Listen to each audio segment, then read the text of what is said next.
Thomas was alone. Well, a weird first thought to have.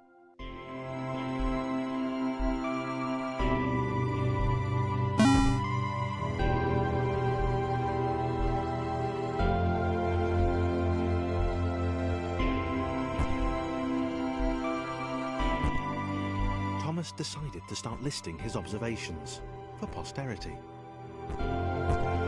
1. The whole alone thing. 2. Portals. They led somewhere. He'd yet to work out where. 3. Falling. Thomas was absolutely fantastic at falling. He was almost as good at falling as he was at observing.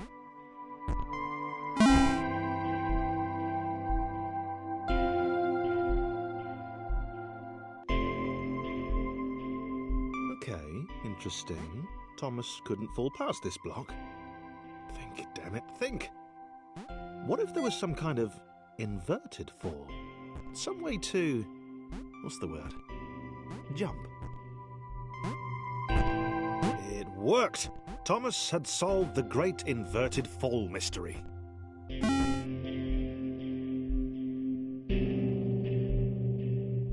A big jump.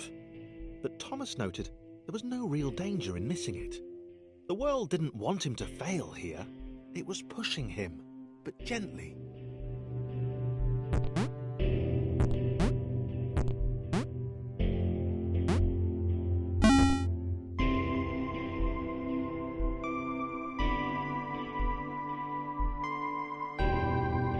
This all seemed a little dangerous. The world was not to be trusted. It was unstable, and it seemed to Thomas that it could let him down at any moment.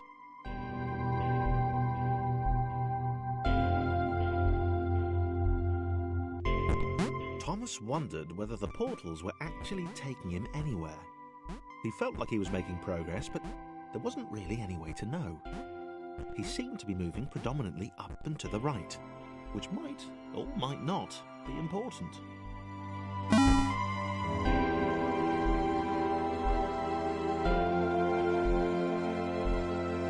It might have been paranoia again, but Thomas could have sworn the world was becoming more complicated. It always seemed to be one step ahead of his skills. It had been designed just for him. He wondered why. Was the world testing him? No, too obvious.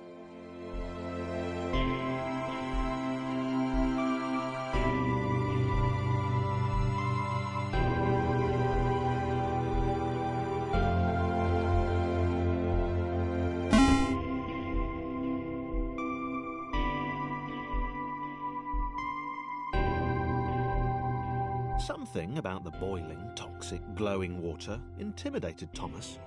He didn't like it. He certainly didn't want to swim in it. He made another mental note. 4. Water. Not good. To be avoided.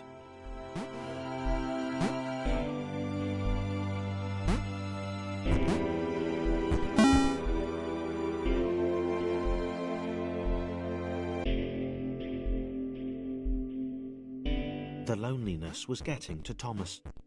No amount of observation or obsessive note-taking could combat that.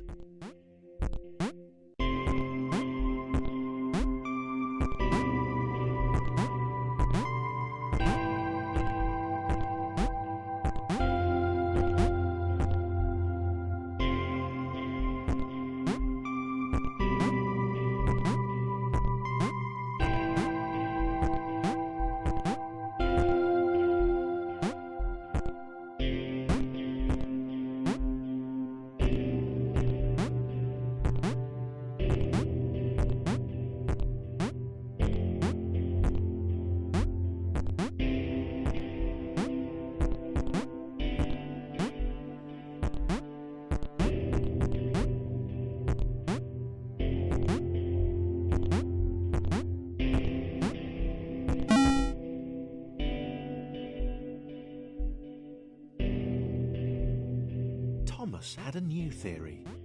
The world was training him. He could feel himself getting smarter. There was the mental list to consider. Over the minutes and seconds since his spontaneous generation, he'd become a pretty skilled jumper. He was evolving. He just wished he had someone to share it with.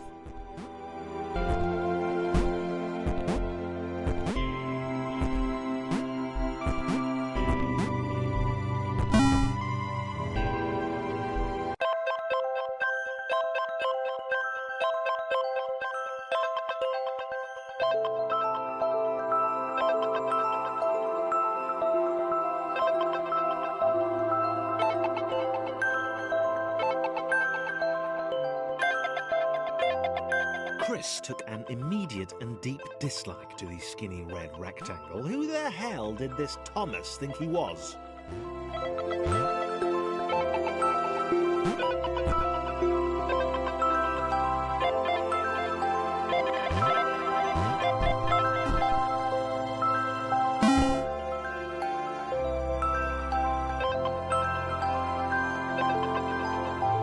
Chris had been doing fine.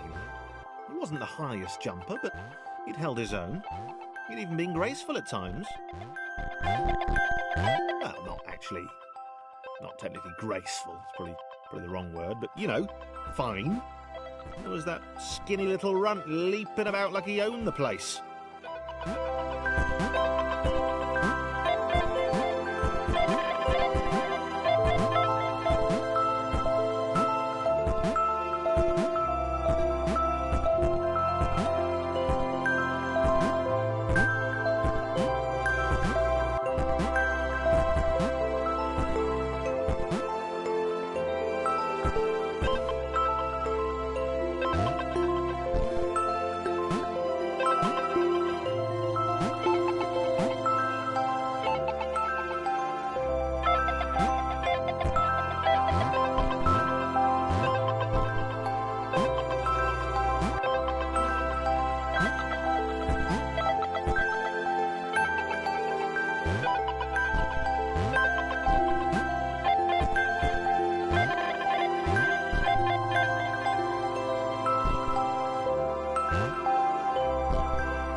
Was more like it. A glowy white thing. Only Chris could get to it, which of course made it all the more enticing. What would it do? What new opportunity might this switch open up to him?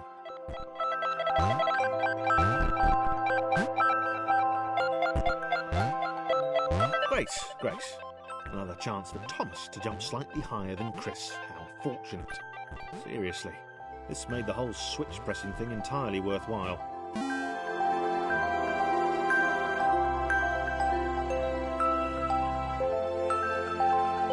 Was this good? Because on the surface, it did not seem good. Chris was pretty scared. Little Red seemed fine, happy to be on his merry little adventure. Chris couldn't shake the feeling that things had taken a significant turn for the worse since Thomas had joined him. Sure, he'd been able to piggyback his way to ever so slightly higher platforms, but where had that got him? Well, to ever so slightly higher platforms, which was sort of his point.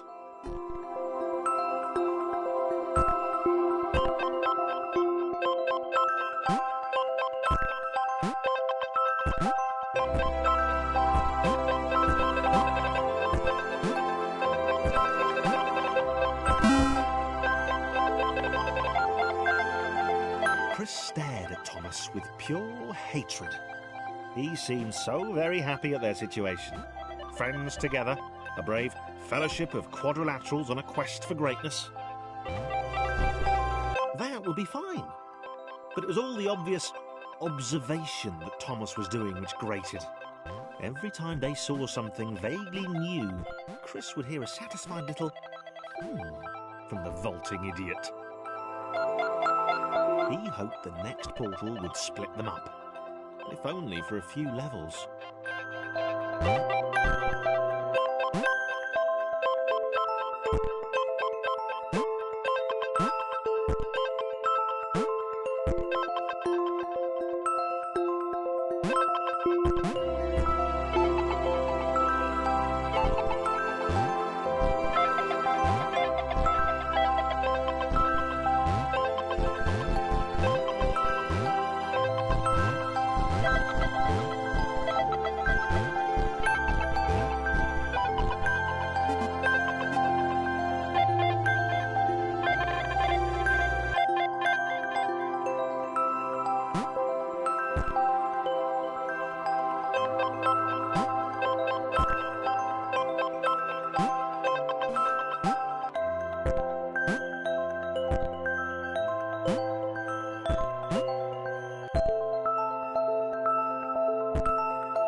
John knew. He knew that this was his chance, a moment to shine. This was game day.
This would not do. John needed room to show off his exceptional skills.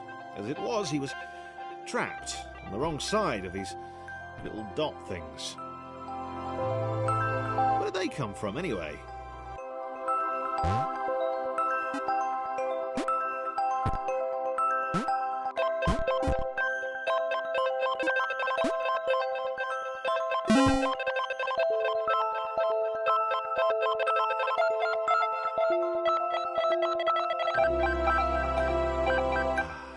John inhaled the air of the open space, and it smelled of awesome. Time to flex those muscles, to put his training to use, time to show those little dots how it was done.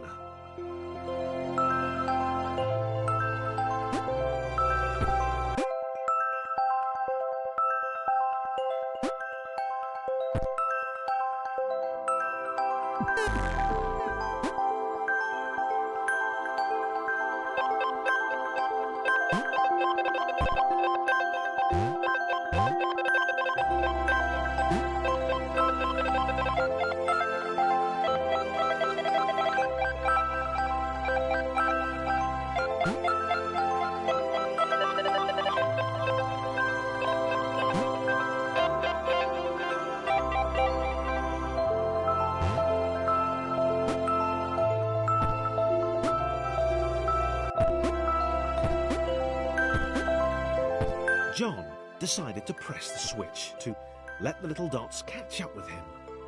John cared for his new allies. You could tell from the sympathetic expression he'd practiced in the mirror all these years.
John was happy to keep helping.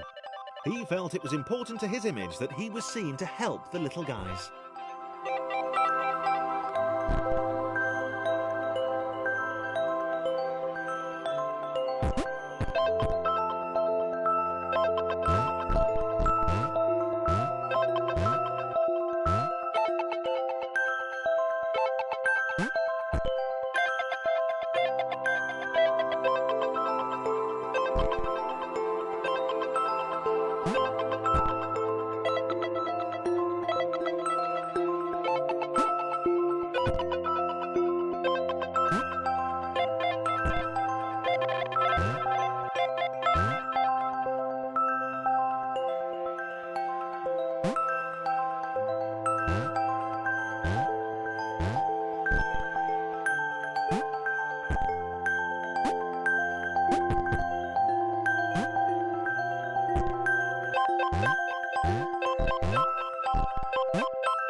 He didn't mind them so much either. The red one, Thomas, had a charming way of applauding every time John jumped.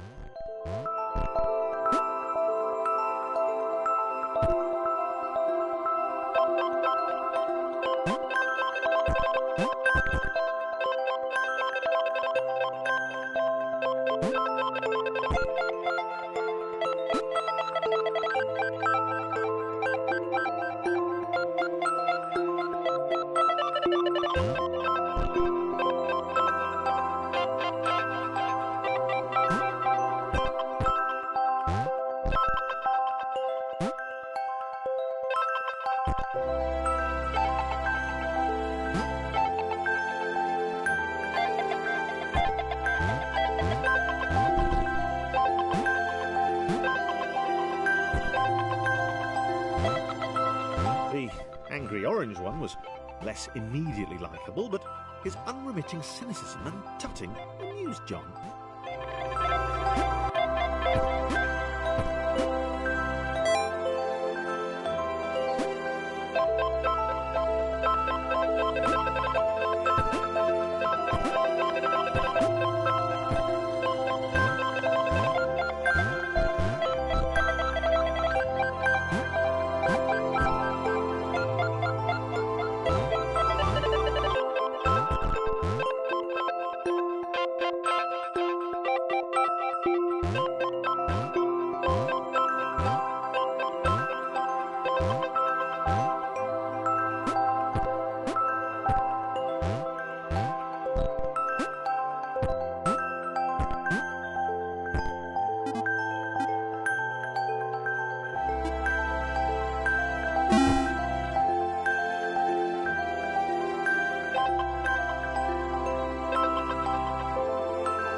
This was interesting.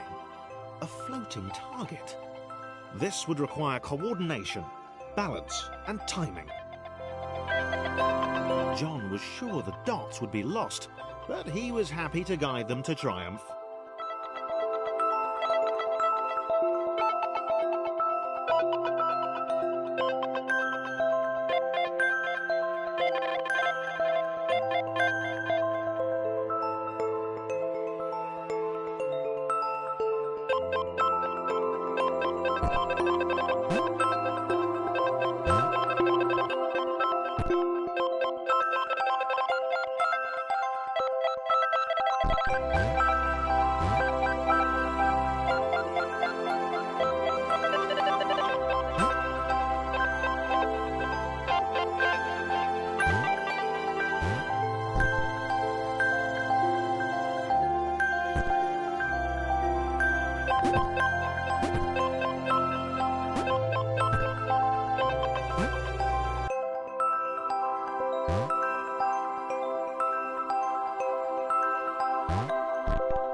Maybe that's what the dots were for. They were there to extend John's reach, to make his performance even more impressive. John liked the thought. He decided to keep them.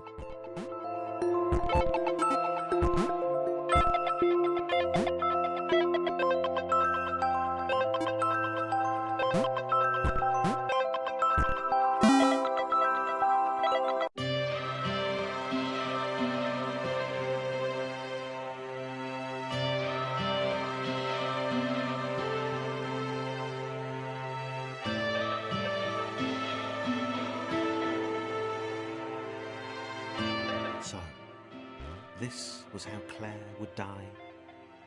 She knew it would happen eventually. She was rubbish at jumping, and she moved slowly. She felt a little like her continued existence was breaking some kind of natural order. The crumbling pillar was a dramatic death, she supposed. Wait, what? Claire couldn't shake the feeling that she was not, in fact, dead. It was at that moment that Claire realised she had superpowers.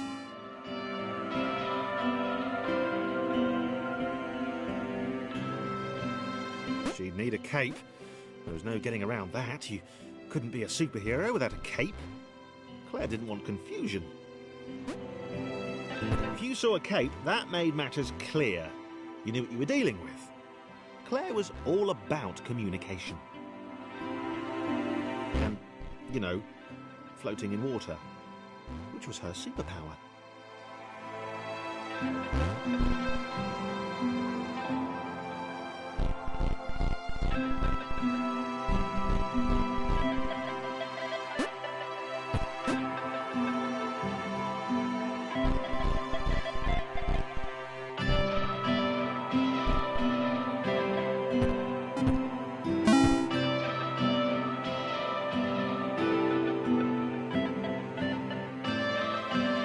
Right, fear not, my skinny friends, for I am Claire, and I will save you.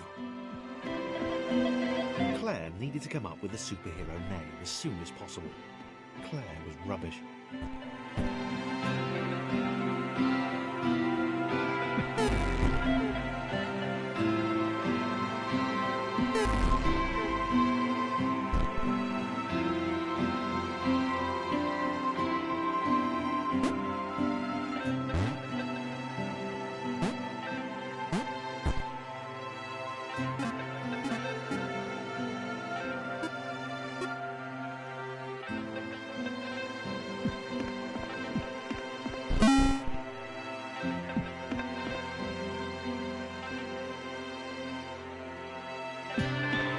Claire arrived just in time, which was, of course, the perfect moment for superheroes to arrive.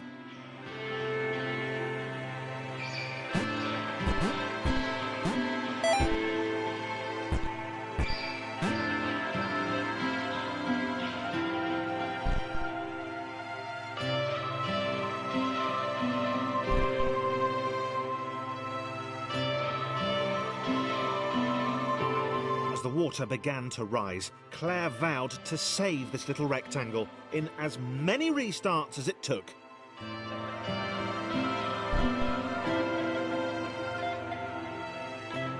Claire wondered if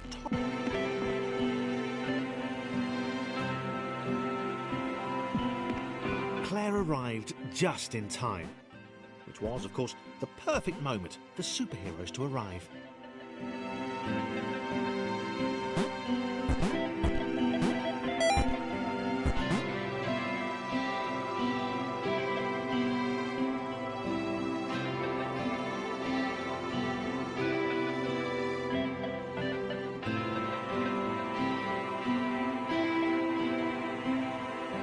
As the water began to rise, Claire vowed to save this little rectangle in as many restarts as it took.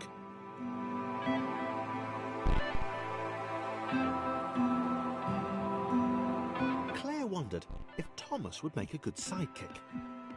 Or was she more the lone Avenger type? She'd like that. The sole hero in a world of rectangles and conveniently placed pools of toxic water. Claire arrived just in time, which was, of course, the perfect moment for superheroes to arrive.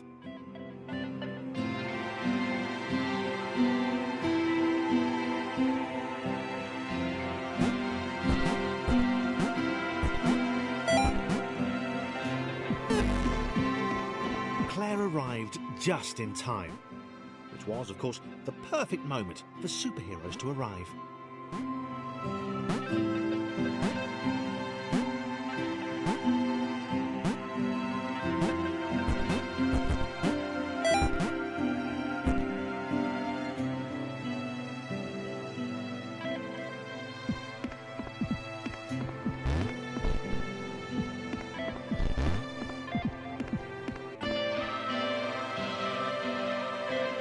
As the water began to rise, Claire vowed to save this little rectangle in as many restarts as it took.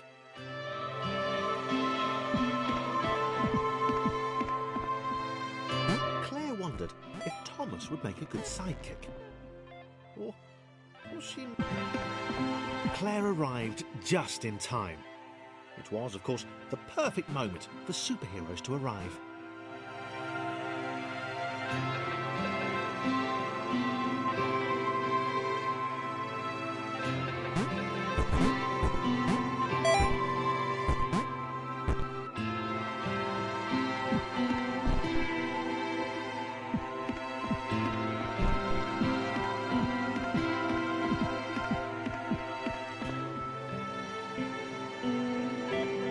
As the water began to rise, Claire vowed to save this little rectangle in as many restarts as it took.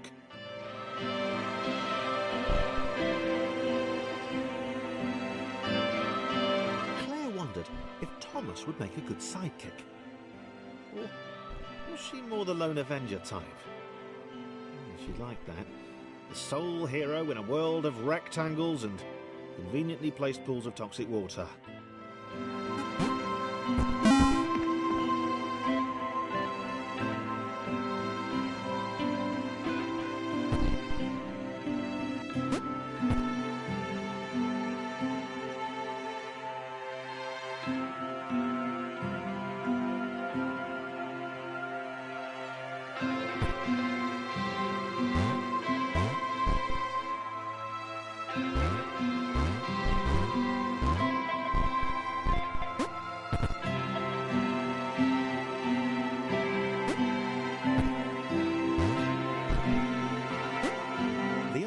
Told Claire that staircases were a bit of a fixture here. Claire wondered why the world made it so difficult.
Probably needed a nemesis, a villain who would show their true colours at the worst possible moment, hurting all she held dear.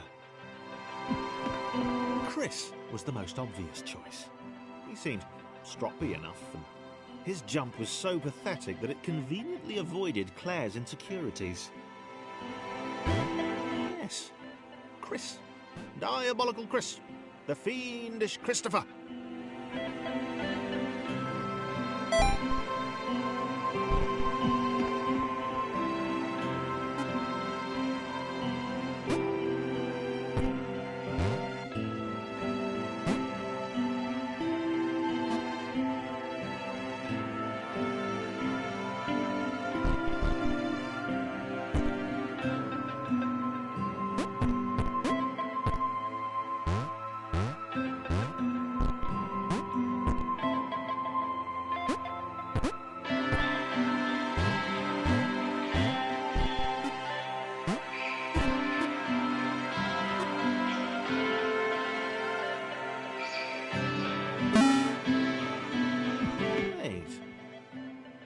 Gone?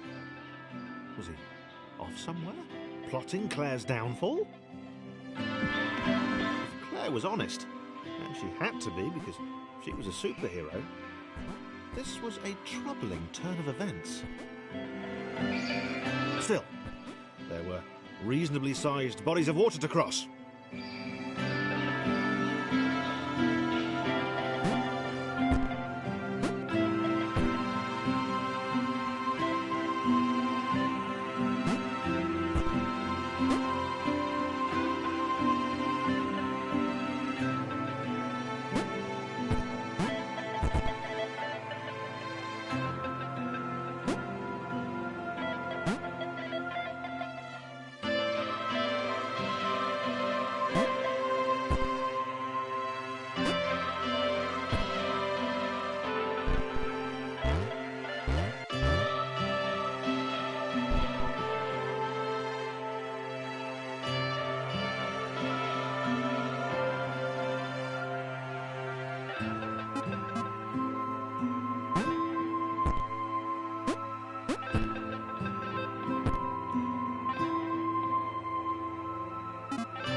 Platforms over water, eh?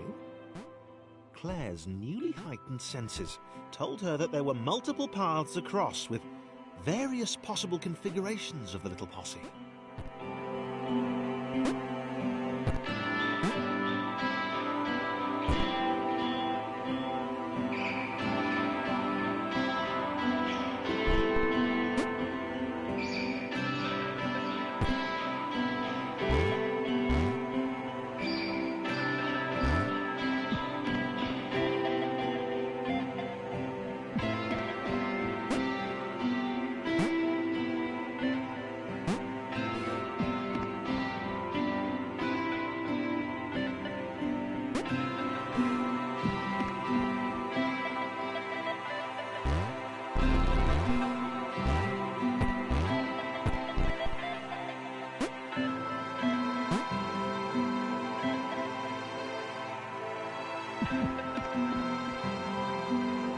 They were doing really well.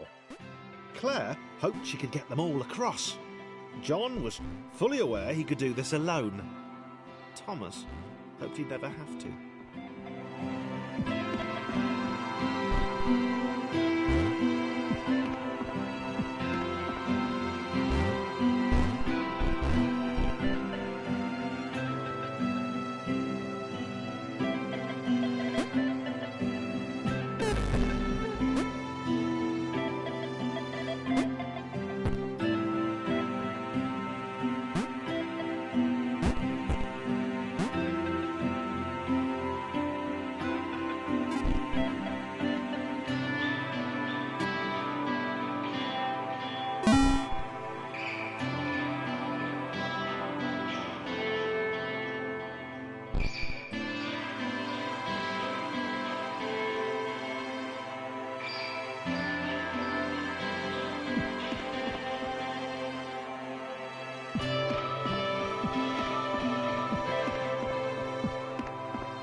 was alone. Which was odd, because she wasn't meant to be alone. She needed to be where there were rectangles to save. Being the only superhero in a given space kind of defeats the object. Spikes? That was new. Claire avoided them. She decided they were most likely her kryptonite. Not the rubbish red kryptonite either, the proper radioactive green stuff.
The world was repeating, and this time Thomas was here.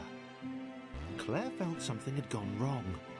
There was a disturbance in the force.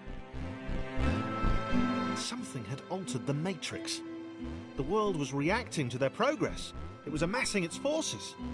It was plotting against them. Claire finally had a nemesis.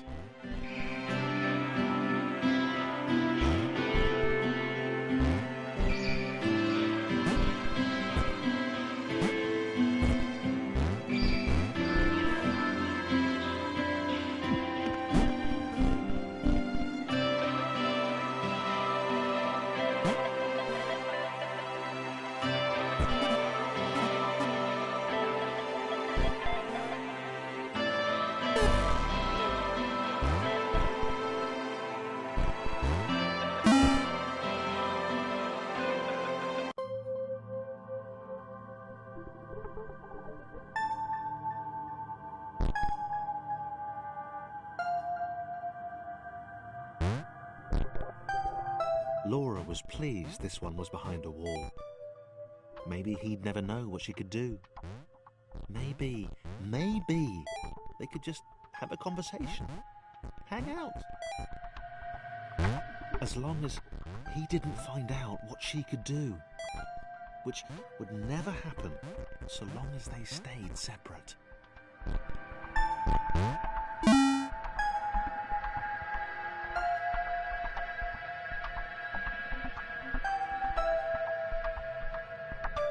Laura didn't have time to worry about the ominous pixel cloud.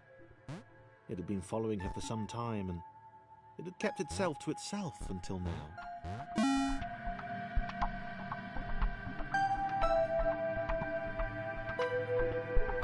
As the square, who had shyly introduced himself as Chris, bounced atop Laura, she began to worry that he was just using her like all the others had.